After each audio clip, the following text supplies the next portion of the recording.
hard to tell. Like, is there a signal? Okay. Yes. So, Okay. okay, good. So, welcome everyone to this session.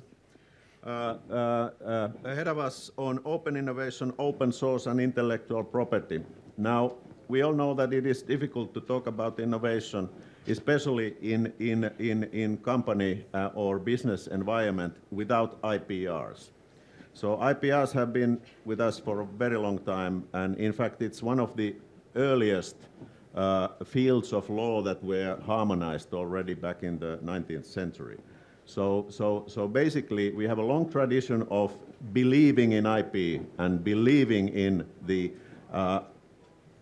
possibility or opportunity for companies to protect their investments and in this way create incentives for innovation. So this is our belief that we have shared for many decades.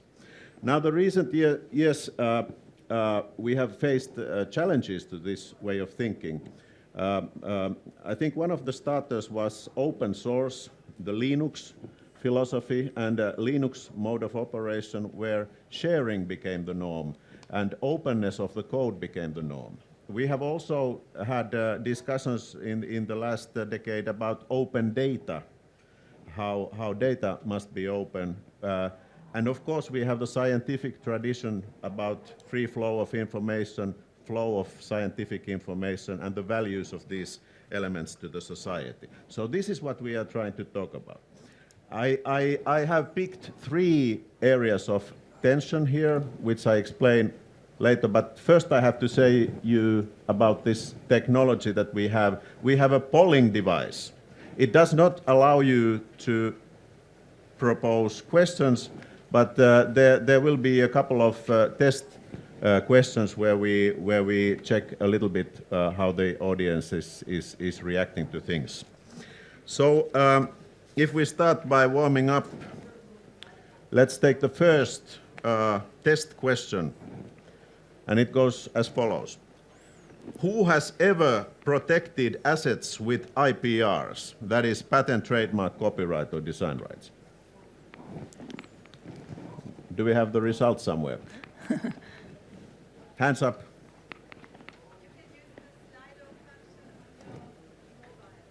Okay. Should it be displayed here? Okay.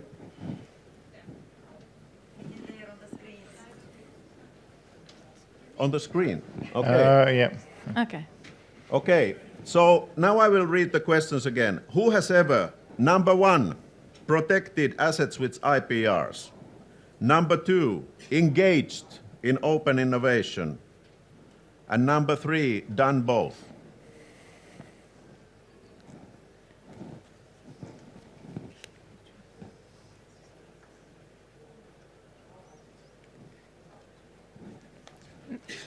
Not sure how many in the room who's actually. I think the hand thing was better. Yes. To be honest. Okay. I think I counted some maybe 12 or 15 answers to the point 1. So basically, I believe that we are among professionals here too. So I will repeat the other questions. Oh, now they're coming. Okay. I will read you. No, sorry, it's on the move. Okay. Now it says that, oh, it's still moving. So like. But I know it's sometimes difficult to make up your mind. Okay, so if I look at briefly, protection of assets gives us 14%, engaged in open and innovation 19%, done both is 43%.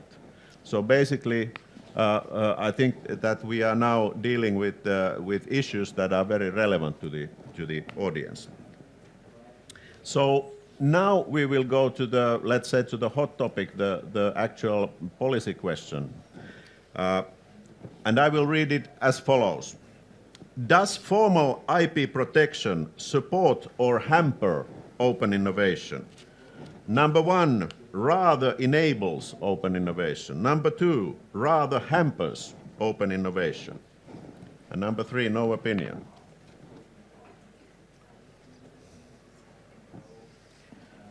Support is in the lead. No opinion takes the second place. This is like a horse race. And now no opinion is growing. Okay. I think we are probably there now. Okay, so supports open innovation 55%. So this is a majority things on those terms. No opinion 29%, hampers open innovation 16%. Okay, so the common understanding, or let's say the kind of layman understanding, is sometimes that IP and openness are opposites. If something is open, it cannot be protected. If something is protected, it cannot be open. Especially some years ago when the computer patent was debated, we saw that, for instance, the Electronic Frontier Foundation and the likes used this type of argumentation to oppose the European computer program patenting. But is this a correct assumption? Is the IP system the factor that determines the openness or closeness of a business strategy? Is this an easy matter or is the matter more complex? Let's discuss this question with the panelists. Now, first, Steve, you are a long-time professional in the IP field and you have been in charge of these big organizations running the patenting process and IP processes. Could you give your opinion regarding this question and also relating to the poll results? So does formal IP support or hamper innovation and value creation? And if you have examples to back it up, please. Okay, so good afternoon, everyone. I think the answer is yes, it does support open innovation, and it's positive that there was a response there that showed that. Obviously, we need to look at why some people think it doesn't. I think, however, it's not a binary issue, like does it or doesn't it. I think what you have to do is if we look at the classic IP system and the classic way that we think of innovation, it's really the individual company, the individual inventor, creator, the individual company developing a product, financing that product, taking it through to market as the latest breakthrough technology, product or service. And I think we all know, and the question implies this, that that's no longer the case these days. And when that nature of innovation and the collaborative innovation started to really come on the market, and you mentioned Linux sort of in the sort of late 90s, a lot of people questioned whether the traditional IP system, which had grown up during the 1800s, could really cope with this. Some people even suggested it was hampering innovation. So not only could it deal with this new type of open innovation, but was it actually blocking that? And I think if you look at the IP systems throughout time, it's been adaptive, it's been flexible, it's coped with many different changes to technology. And again, you mentioned the computer implemented inventions. We now have AI coming on the scene, and I'm sure that will come up in another topic. So I think for me, if you look at the way in which the IP system has been able to adapt, it's no longer just about monopolies and exclusion. It's also now around making sure that companies can have access to the finance, they can manage their risks, they can fund their R&D, and then it's up to them how they use that. And you can see an increase in the use in the traditional IP fields of licensing and tech transfer, which is obviously positive. So I see sort of the complementary. I think some of the choices you mentioned there around open innovation are there because the current IP system exists. So if someone creates code, they can actually stop other people taking control of it, because they have control of it, and they can then give that control away, and they can control then how other people do the follow-on innovation on the basis of that. So I think that's only possible because you have the current patent, trademark, design, copyright systems which are there. And I think one of the key points for me, and I'm sure it's a theme that we'll return to today, is really it's about the creator and the company behind it making an informed choice. And I think if we look at the studies, particularly with European companies, there are still far too many companies out there that don't understand the IP system. And if they don't understand it, they can't make that choice they will then choose to copyright or trademark or use open innovation without necessarily looking at all the aspects. And I think the final point I'd want to make is, again, with the nature of collaboration on innovation, it's also around not necessarily everything being in a product being open. Some things might be protected, some things might be open. And again, I think it's around the creator having that choice, which is given to them then by the system. So I think that for me means that the current IP system does support open innovation because it enables it. There are always going to be conflicts, and we're always going to have to look at how the IP system evolves to deal with the latest technological innovations and the nature of innovation. But overall, the system is quite flexible. A short follow-up for you. For instance, discussing with companies, they often say that the alternative to patenting is not in fact openness but secrecy. Yeah. So that they will keep this in the drawer, and the workers will have NDAs, and these projects are secret. Do you have a comment to this notion that these binary alternatives are patenting and openness? Because I'm not sure whether it holds. No, I think again, if you look at trade secrets, I mean, trade secrets were around before even the first patents in Venice in the 1400s. And if you look, actually, the patents were created to avoid the secrecy because Venice was worried that the stained glass manufacturers might die, or worse, leave to another city and take their technology with them. So the trade-off then was, you tell us how you're doing your invention, you get your monopoly, and then if you die or move, we can still then carry on doing that. And I think trade secrets are definitely one of the tools in the box, alongside open, alongside all the traditional IP rights. Again, the key issue really is for the relevant business to make the right decision, because if you have a particular product, if it can be reversed engineered, then trade secrets isn't the way to go. And equally with the way in which technology is developing, very few products now can't be broken down to find out how the product was made. I think it was the European Commission recently harmonized trade secret laws, and I think that was a positive, because I see it as one of the tools that should be available to any business who wants to use that. And they sit alongside patents. Effectively, they're opposite sides of the same coin, really. Okay. So now we go to Anne. Based on your experience, which includes Silicon Valley, how important do you see open innovation for companies, and in particular startups and young companies? And on a more general level, how important do you think IP protection is per se? Thank you. Just want to say thank you for inviting me, and it's a pleasure to be here. So I worked with startups in Silicon Valley.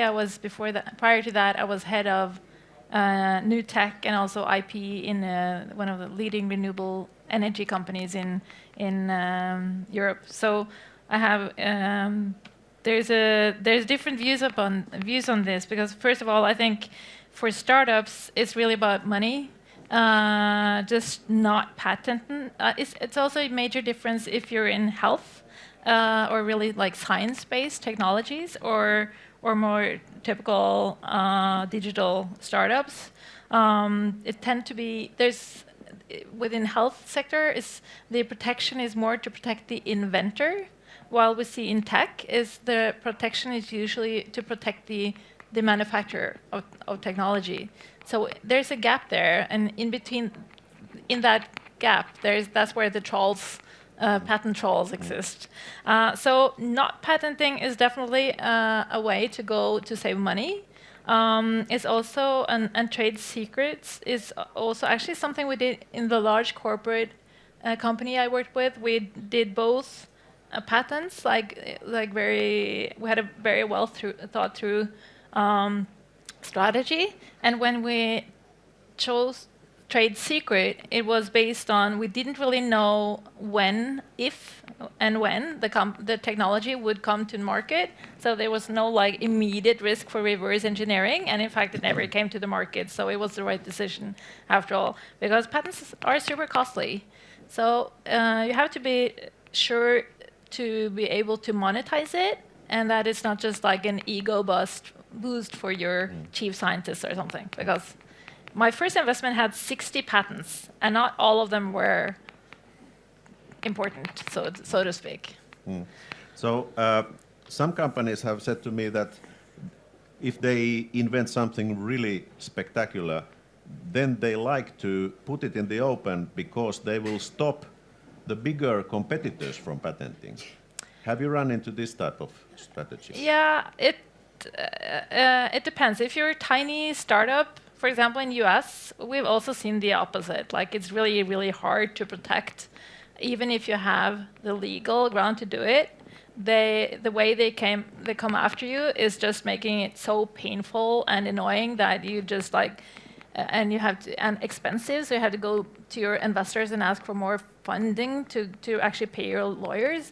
Like we saw one European startup that was patent-based where they had never ever entered the building of their like main competitor, but they sued the CEO personally. The police came home in the middle of the night, and his wife and kids had to go out on the street, and they did the thorough razzia of his house, and they just made everything so painful that he was like, after a while, both the team and the investors just had like, it's not worth it. While they were right, they had the right they had a patent. There was like this big corporation that felt they were threatened, and then they used all the mean tricks in the book. So how much is the patent worth, after all then? Yeah, so patent can be also used in a very counterproductive way. Yeah, at least certain negotiations. At least in some places. Yeah. Okay. All right. So let's move to next issue, or let's stop here now. I can take one or two interventions from the audience. Yeah, that will be. So, anybody who wants to comment, or put a question for our speakers. Okay, we could throw. Since you're not volunteering, we are throwing the cube now. Oh. So somebody of you has to react. Just let it go. Yeah, there is a phone. Let's see what happens, if it works. This one. Okay, here's a... I think the white bit is the mic. Yeah. Which bit do I talk into? Yeah. Can everyone hear me? Yes. Hi, I'm Warren Flengy. I'm visiting from Australia, from our National Science Agency, CSIRO. Particularly interested in how you might facilitate partnerships and collaboration and the issues that come up around sharing IP and other approaches within your framework. Any comment on that? Yes. I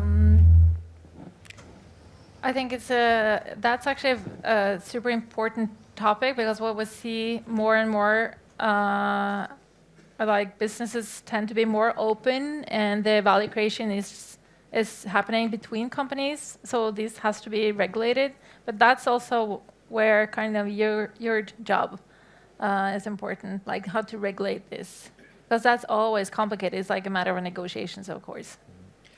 I think if you look at the policy around that area, it's primarily a European or national jurisdiction. And I know that many of the member states of the European Patent Office have policies around trying to foster that, as you say, knowledge exchange. I think one of the most important aspects of knowledge exchange is that everyone has a realistic expectation as to what the invention is. Like you said, you mentioned the invention, and the inventor thinks it's the best thing ever. It's bound to be worth billions, and I should get a large slice of that. Equally, the investors will want a slice, and also if they need a manufacturer, the manufacturer is going to need a slice. And I know that different jurisdictions have done stuff within their national law. And if you're in a particular jurisdiction, say for example the UK did a lot of work with what was called the Lambert Review, which looked at how you can bridge that gap between university research and commercialization. So how do you create mock contracts that people can look at, that they can use as a basis for starting that discussion? And equally, I know that's now expanded with some work at European level, looking at if you're going to be investing in China, doing research and collaboration with Chinese universities or Indian universities or wherever, that there's that expectation then around what happens with the tech transfer. And again, for me, then it's the IP framework, having the IP rights, which enables you to have those conversations around how the IP is is going to be commercialized, who is going to own the IP, and how do you go forward then if there's licensing disputes, etc. So it seems that the IP helps to identify what the partnership is about. So you can concentrate the IP on or the negotiations on certain items or certain factors of production. Well, I think for me, without the IP, there isn't really very much to negotiate. If you've got the invention or the creation or whatever it is you want to commercialize, it's the IP that gives it the value as well as the innovation itself. And if you're having a discussion with a university regarding commercializing their idea, they will need, very few universities can afford to actually commercialize the product themselves. They will need to go into partnership. So therefore, the value of the IP, the ownership of the IP, and the royalty values are absolutely key questions then, which enable then that product to get to market. Okay. Yeah. Yeah. So now it sounds like the patents are the only value here. Well, we met so many inventors looking for someone who can build their business from their invention and make them really rich. But building a business is really, really hard. So if you really want to do it, why would you do it and based on something that will make someone else rich? If you can just build something, whatever. It may even be a showstopper for investors if you have to pay lots of royalties to some inventor who's not, So it's not like that's the only way to value creation.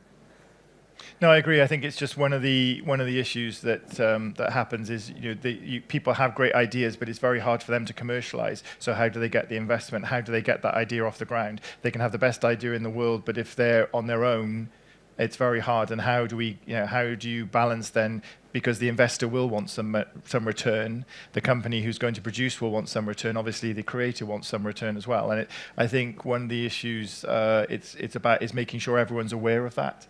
And that they're aware that if they want to get their idea to market, their creation out there, it's very hard for them to do it on their own. And I think if you look at the research, even amongst SMEs, and I take your point around the cost of any type of IP protection and need to enforce it, but the research does show that those companies that have the strategy that you mentioned, that think about this, do better than those that are less aware of the various types of IP that they can use. Okay. That was a great question. Thank you. No. Okay. I think we will move on. Now, if we look at Europe and European policymaking, we value, cherish, and preserve openness in everything. So basically, we are very much in favor of open source programming, open data, open science. These are the catchwords of let's say, the present day European policymaking. Now, if we put this into an international context and we look at China, United States, maybe South Korea and so on, is there a possibility that this is a little bit naive approach? Should we be more careful with how we do openness, where we do openness, and with what we are open? Anne? I think it's a very interesting... Sorry, I have to interrupt you, because there is a question. Yes. In times of emerging trade wars and the EU seeking autonomy in strategic value chains, do we have to change our approach to open innovation and IP protection in Europe? Yes, no, no opinion. And this is now concerning the question, are we too open in our thinking? Nothing happening yet.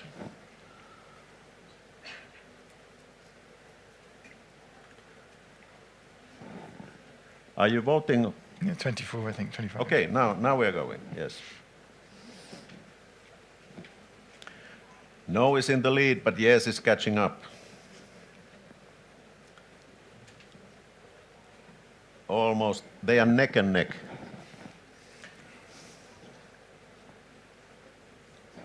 Okay.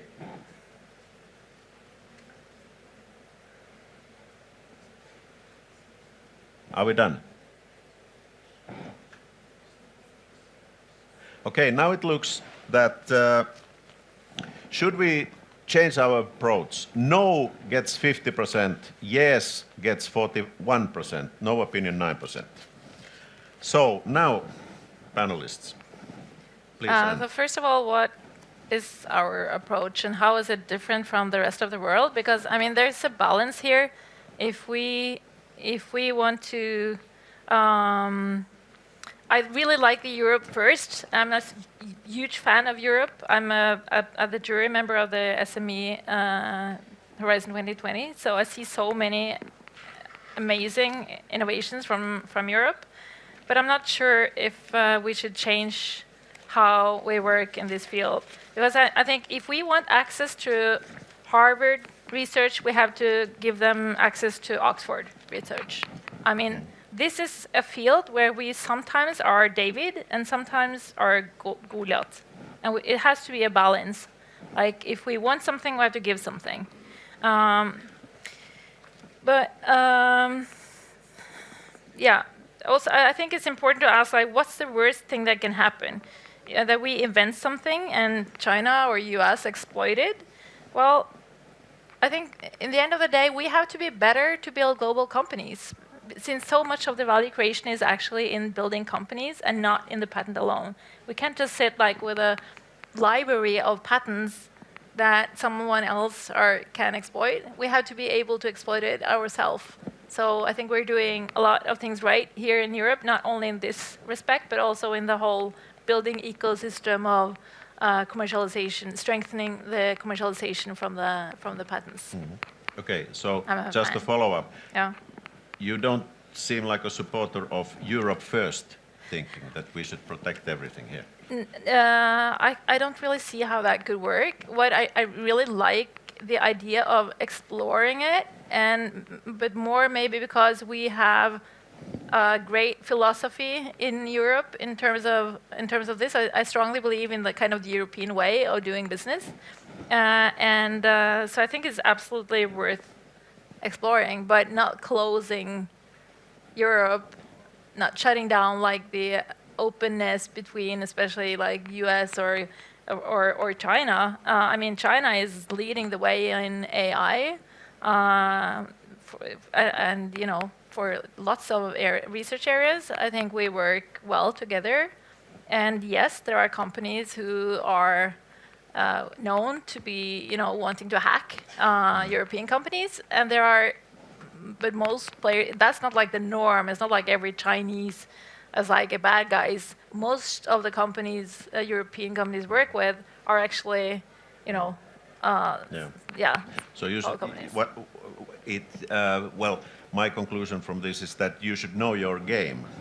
Yeah, and also know who you're up against. I mean, if you, as a company, even as a Chinese company, if you're just doing really bad stuff to European companies, people don't want to work with you. So it's like bad for business. You don't do it. You only do it once. It's like the company in the US I mentioned. Well, they killed a tiny European startup, but it was actually not good for their reputation. Also in Silicon Valley, everybody's like, what? You know, it's not cool. Because what we're talking about here is also about trust. I mean, it really is. So, yeah. Okay, Steve, is Europe too naive? No, I think for me it's about, it's not about Europe first or China first or US first. I think it's about the creator first.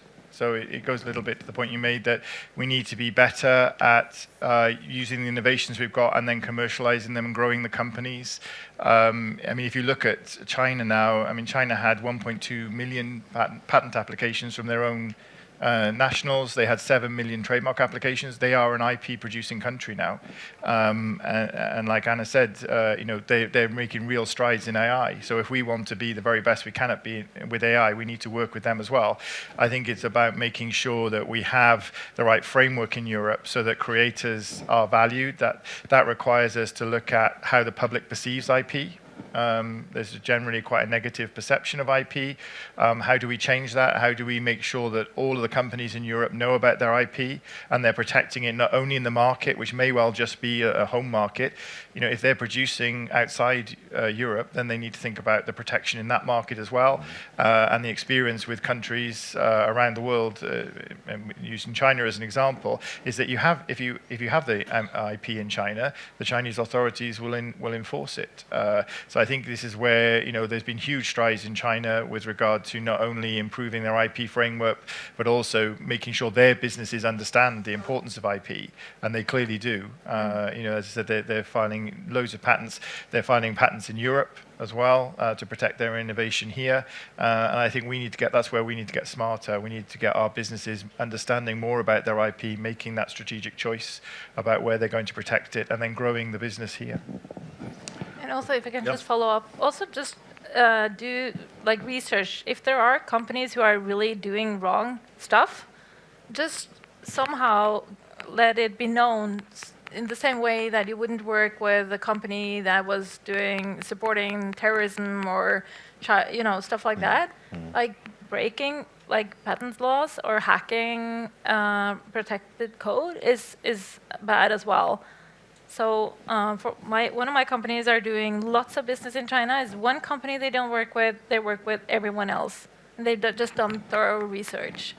Oh, okay. Yeah. So it looks like the openness agenda is getting support, but of course we have to be aware what we are doing. Openness is not happy hour. So are there any comments or questions in the audience now at this point? Please.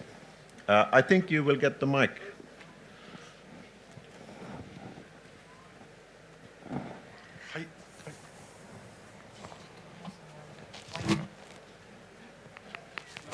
Hi. Okay. It's the white part. Yeah. Yeah. Yeah. Okay. Yeah. Good. This is very strange, honestly. But can the speakers just give us examples, if they know, where open innovation was at an advantage better used than closed innovation, I mean, with patents, except obviously for Linux, because Linux is a well-known case.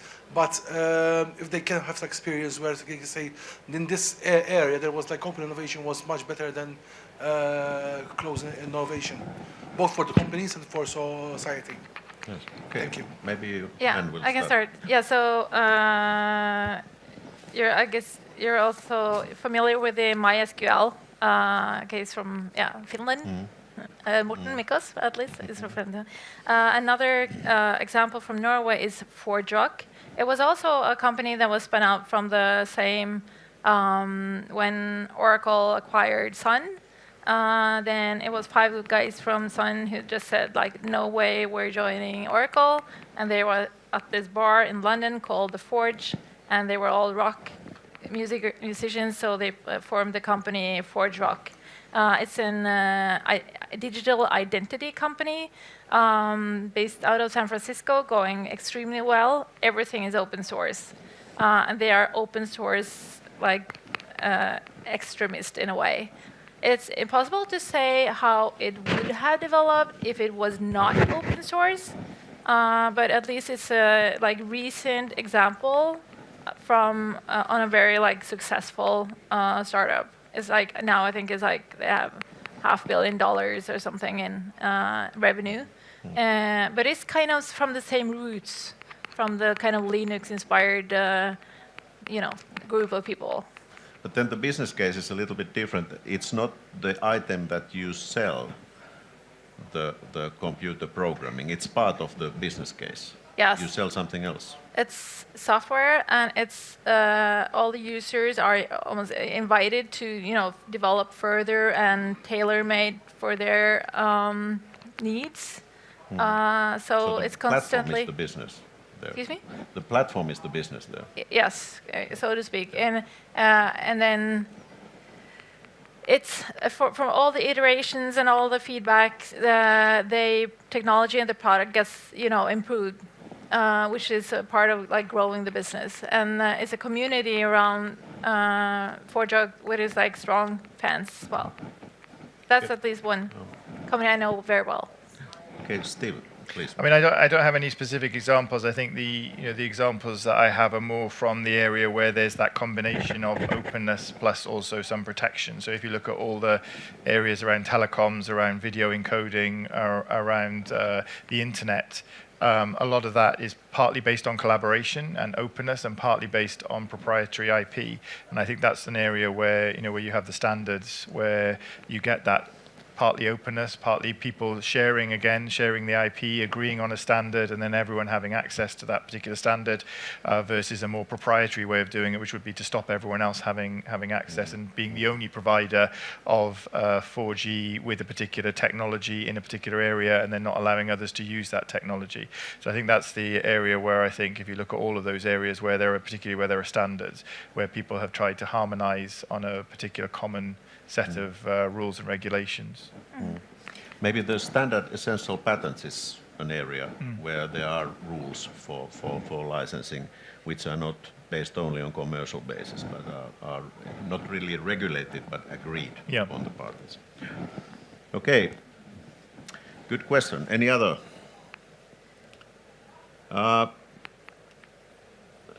No. But Yes? yeah, no, I can follow up with one other thing that's interesting with the openness. I mean, if we have time. Yeah. Yes, it's like making the data sharing or data kind of crowdsourcing of data into a business model. So the same Morten Mikkos, who was the CEO of MySQL, he's now running a company called HackerOne, I think, which is like, there are so many hackers out there who really want to, they're just driven by cracking a code. If it's like a code, or if it's ISIS or Pentagon, doesn't really matter. It's just like cracking the code who's like, that's how they get their kicks. And then there's so many companies who really need to strengthen their security. And what HackerOne offers is really that as a company can ask these hackers, they get a bounty if they can actually hack into or find the soft spots in the security system for a company, and then so they invite hackers in like a controlled environment, so to speak, to try to hack or find the. It's like hacking, but where's the fun? It's like exactly. You have the fun because it's a competition among them, and then they also get a bounty. Yeah. So that's okay. Okay, very good. So I think we have still time for the third theme. There's a third vote or poll coming. The third question.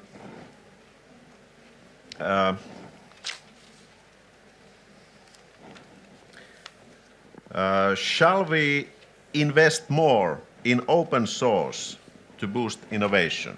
And the alternatives are yes, no, no opinion.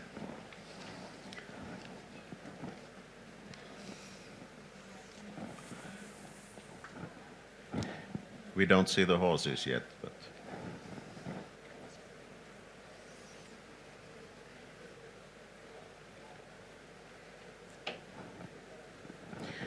Well, as you know, Finland is a Linux country because Linus Torvalds is from Finland. So we have been dealing with these issues for about 20 years. So we know a thing or two about openness, but maybe we will continue after this.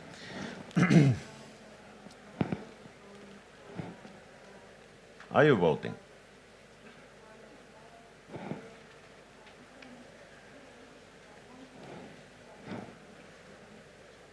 Well, as we wait for the results, maybe we will continue with the open source team. So I would ask Steve directly, what is your opinion on open source? Shall we support more open source to generate competitive products and IP protected innovation? I think open source is a good example, and it was one of the things really that kicked off that debate in the late 90s, early 2000s around the IP system.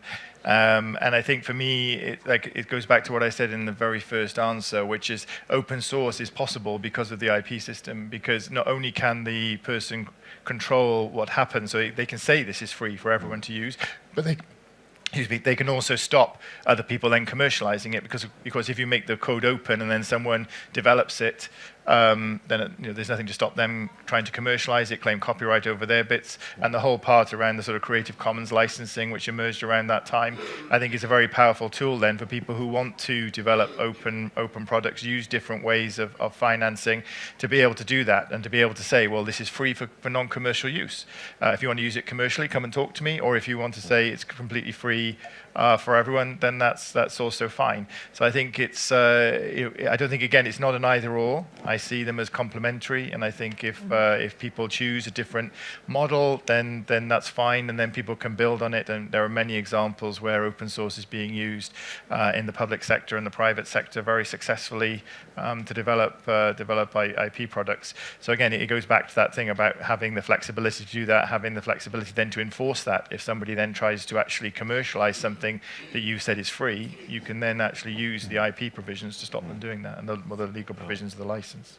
I think at some point this was called copyleft. Yes, yeah, it was. Yeah, That yeah. you can, in fact, but what's in a way paradoxical there is that to create open source and to make sure that it stays open, you use the IP instruments, you use the copyright and how it will be done. Okay, now I have the vote here. Shall we invest more in open source to boost innovation? Yes, 76%. No, 15%. And 9 no opinions. So I would say that we have a clear winner here.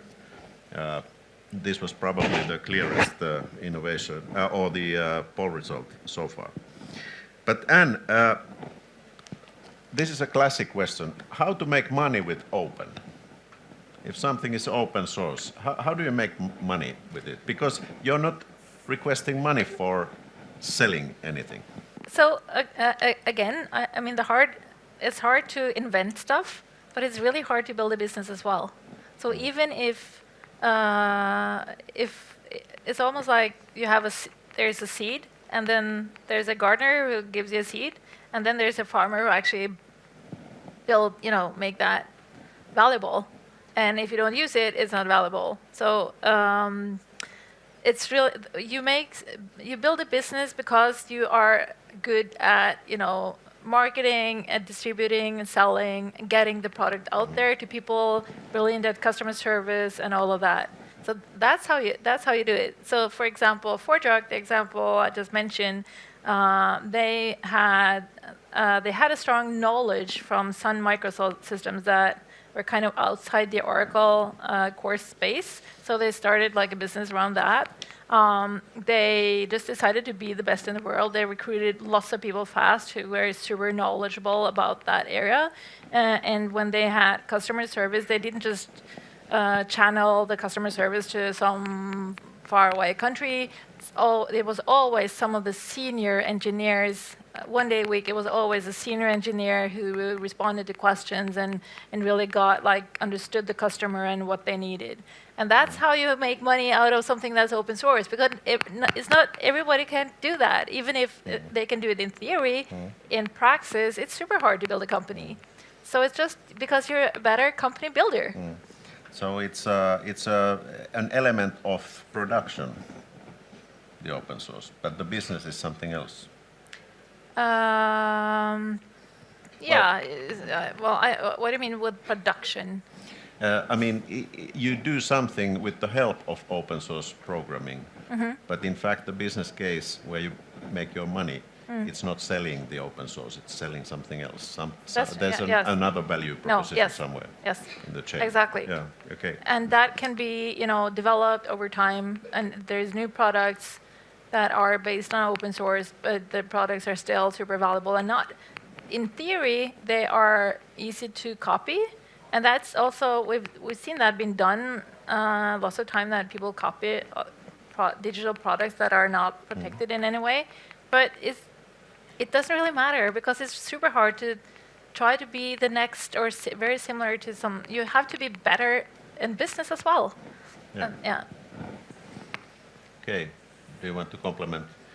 And I think it's exactly Anna's point, which is that they get the value from other aspects, whether it's a service that they provide or a product that they provide alongside the Community. particular. Yeah. So I think that's where they then get the value from it. It's not necessarily of the product itself. The product then is used by the service providers, so they get the service value from it. So I think that's where the value then comes from having open. And I think it's really positive that people see the value of open innovation, because it definitely is an important way of people innovating together, collaboratively working together to really stretch the boundaries of what we can do. And I think the end result that we want is a smarter, safer, more sustainable world. And I think that's where we can, by working together, we can achieve that. Exactly. And if I can just follow up, we have focused a bit on tech here, but especially within health, or healthcare, or everything sustainability issues right now, we have this enormous need for new technical solutions. So it would just be completely wrong if we should just let the climate go the wrong direction while someone is I think this is the situation in the world today is really crying for open innovation. There's one question that is repeatedly asked in Brussels at the moment, and the policymakers are wondering about it. And that's the role of data as IPR. How do you see it? Should it be seen as IP or IPR, or should we approach it in some very different and novel way? Maybe Steve. So the EPO, the European Patent Office, isn't responsible for data. It hasn't got a policy role. So from the office perspective, it's not an issue. But I think if you look at what for example, our office does, is we make all of our data available for others to be able to use, and we give people tools as well to be able to use that data. And I think that's one of the real benefits. If you look at the various policies at European level and at national level around making public data public, so that others can then build from that and build products from that, I think that's really powerful. If you imagine, there are 1.3 billion documents in the EPO database. You imagine trying to search that in a library context with the tools that are now available. The ability then to be able to see what people are innovating in China, in Japan, in Korea, in the US, in the UK, throughout the EPO member states. You have a really good database there where you can see what everyone's doing. It's very open, fully transparent. After 18 months, everyone can have access to it. Everyone can see what their competitors are doing in the relevant technology fields. So I think from that point of view, I think that shows the power of open data, and so I think it's a good thing. So it is sometimes said that the patent archives or patent registers, they are the largest information source of technological data or technological information, and I think that seems to hold. I mean, if you look at the usage of our database that we make publicly available, it's huge. People are really using the data. They could definitely do more. And again, the data is out there, so there are people who could, again, develop new ways of mining that data, finding out the information that they want to be able to make the next product, to see the pitfalls that others have made, and not to make the same mistakes. Okay, and data as IP, how do you see it?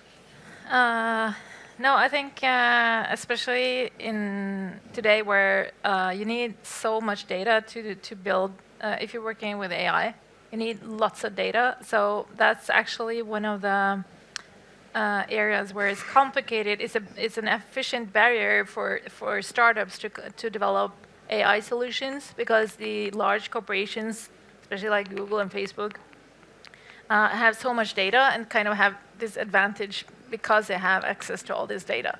While at the same time, a lot of the solutions we're craving are probably, or we expect them to be developed kind of outside the traditional industries. So we actually will benefit from inviting in, like startups to get access to data and take a knock on it and see if they can, find something new. So I think I totally support, and I think it's super important that there's lots of public data available. At the same time, I mean, there's this different edge of this. Is like my private data at Facebook or Google. Like, who is it right that should I get paid for you know, to let them enrich themselves on my data. That's a different discussion as well. So it's kind of the flip side of your question. Yeah. But that was not what you were referring to, was it? Well, let's put it this way. If you think about the GAFA companies and their fantastic valuations, how much of that, the Google, Apple, Facebook, Amazon, how much of that is data? Oh, it's the a lot. evaluation? A lot of it is data because they exploit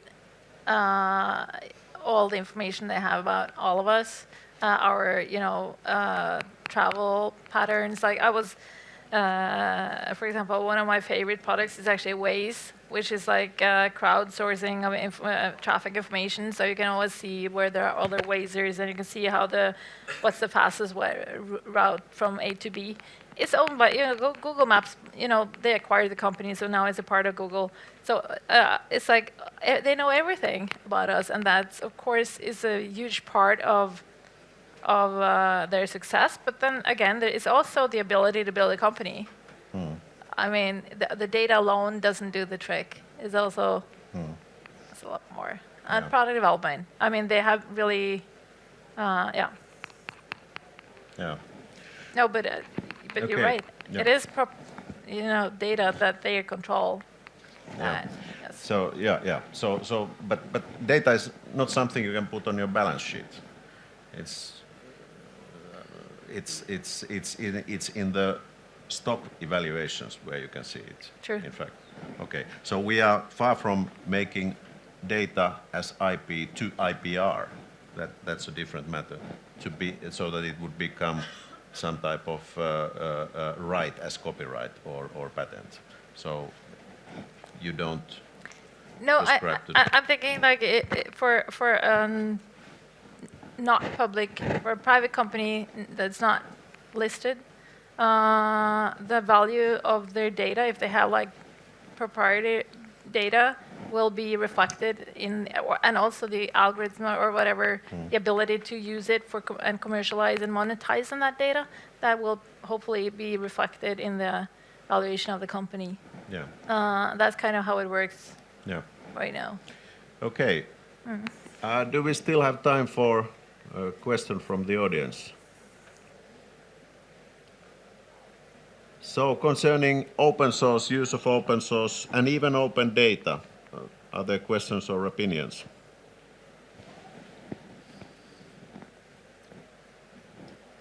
Yep.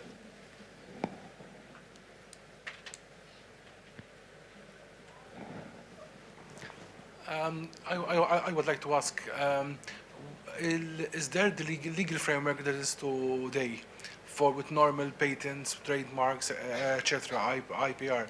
Is that enough to cater for the situation of open data? And if not, what needs to be changed in the near future and the not so near future?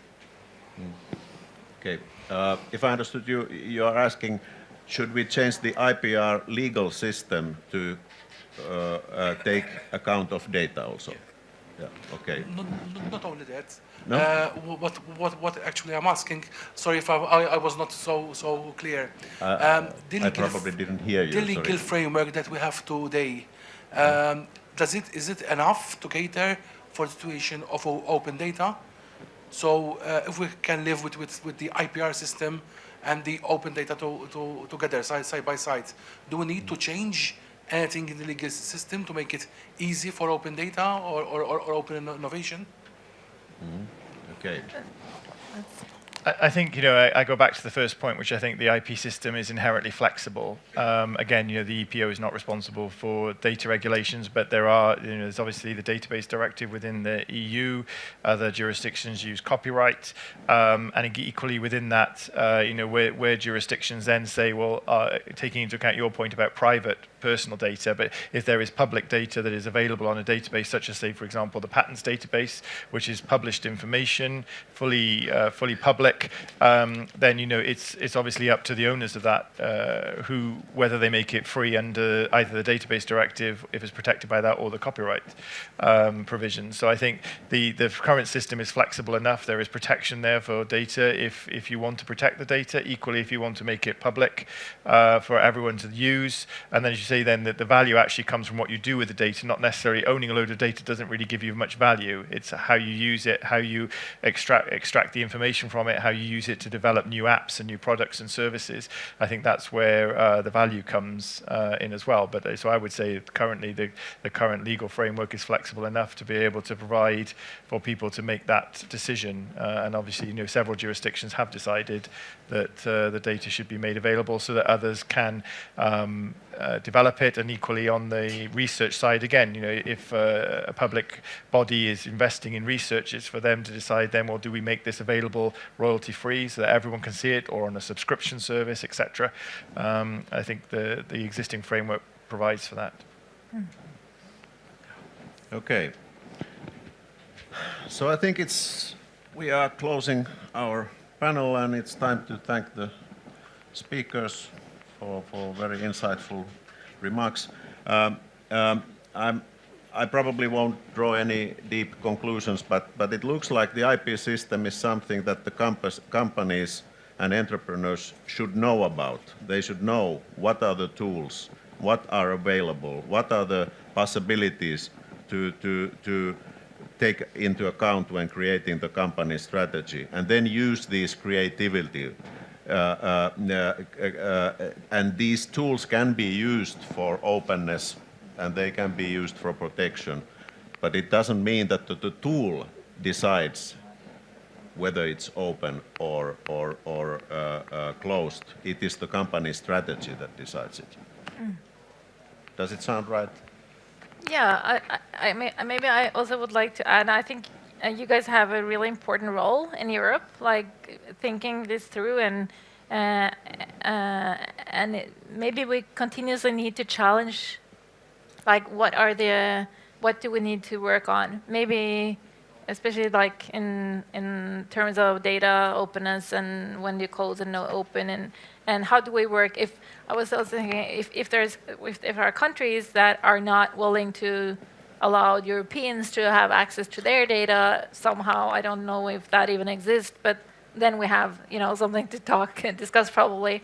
But hopefully, I kind of hope that we are moving towards a more open, sharing world to the benefit for all. And I think I would conclude by saying that Europe is incredibly innovative. We have some of the very best designers, the very best innovators. You only have to look at the Designer of the Year Award and the Inventor of the Year Award, which takes place in it. It's phenomenal when you see the level of innovation that's taking place in Europe. I think we just need to get better at making sure that we're commercializing it, people are aware of it, making strategic decisions about how they protect or don't their IP, so that we can really make the most of that, because you look at the creativity within the European Union, and it is quite phenomenal when you see the inventions and the creations that people come up with.